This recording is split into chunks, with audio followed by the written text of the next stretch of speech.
नमस्कार. शासनच्या यूट्यूब चॅनलवर तुमचं खूप खूप स्वागत आहे. तर आताच्या घडीची सर्वात मोठी ब्रेकिंग न्यूज म्हणजे राज्य सरकारी कर्मचाऱ्यांना 3 मोठे आर्थिक लाभ, शासन निर्णय निर्गमित. त्या संदर्भात एपिसोडच्या माध्यमातून संपूर्ण अपडेट सविस्तरपणे पाहण्याला सुरू करूया.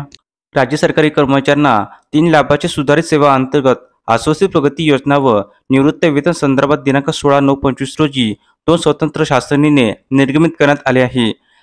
3 लाभाच्या सुधारित सेवा अंतर्गत आश्वासित प्रगती योजना वित्त विभागाच्या दिनांक 2/3/19 रोजीच्या शासन निर्णयानुसार 10, 20 व 30 वर्षाच्या नियमित सेवानंतरची 3 लाभाची सेवा अंतर्गत आश्वासित प्रगती योजना दिनांक 1 जानेवारी 16 पासून लागू करण्यात आली आहे. सदर निर्णयातील तरतुदीनुसार पात्र ठरणाऱ्या अधिकारी आणि कर्मचारी यांना 3 लाभाच्या म्हणजेच 10 वर्षे, 20 वर्षे व 30 वर्ष नियमित सेवानंतर पहिला, दुसरा व तिसरा लाभ अनुज्ञेय असणार आहे. या अनुषंगाने राज्यातील विधी व न्याय विभागांतर्गत धर्मदाय संघटना आस्थापनेवरील सहाय्यक धर्मदाय संघटनेच्या आस्थापनेवर कार्यरत असणाऱ्या अधिकाऱ्यांना 3 लाभाची सुधारित आश्वासित प्रगती योजना लागू करण्यास मंजुरी देण्यात आली आहे.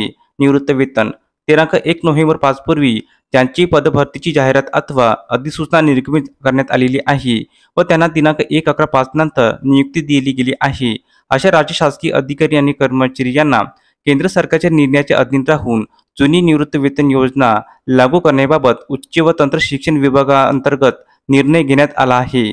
जुनी निवृत्त वेतन योजना लागू करण्यात आलेली आहे अशांची यादी सदर शासन निर्णयामध्ये नमूद करण्यात आलेली आहे. तर अशा प्रकारे राज्य सरकारी कर्मचारी संदर्भात अतिशय महत्त्वपूर्ण अपडेट या एपिसोडच्या माध्यमातून आपण पाहिली आहे. तर हा व्हिडिओ आपल्याला आवडला असेल तर चॅनलला नक्की सबस्क्राईब करा, लाईक करा, कमेंट करा आणि निश्चित नवीन अपडेट मिळण्यासाठी शासनच्या यूट्यूब चॅनलला सबस्क्राईब करायला अजिबात विसरू नका. धन्यवाद.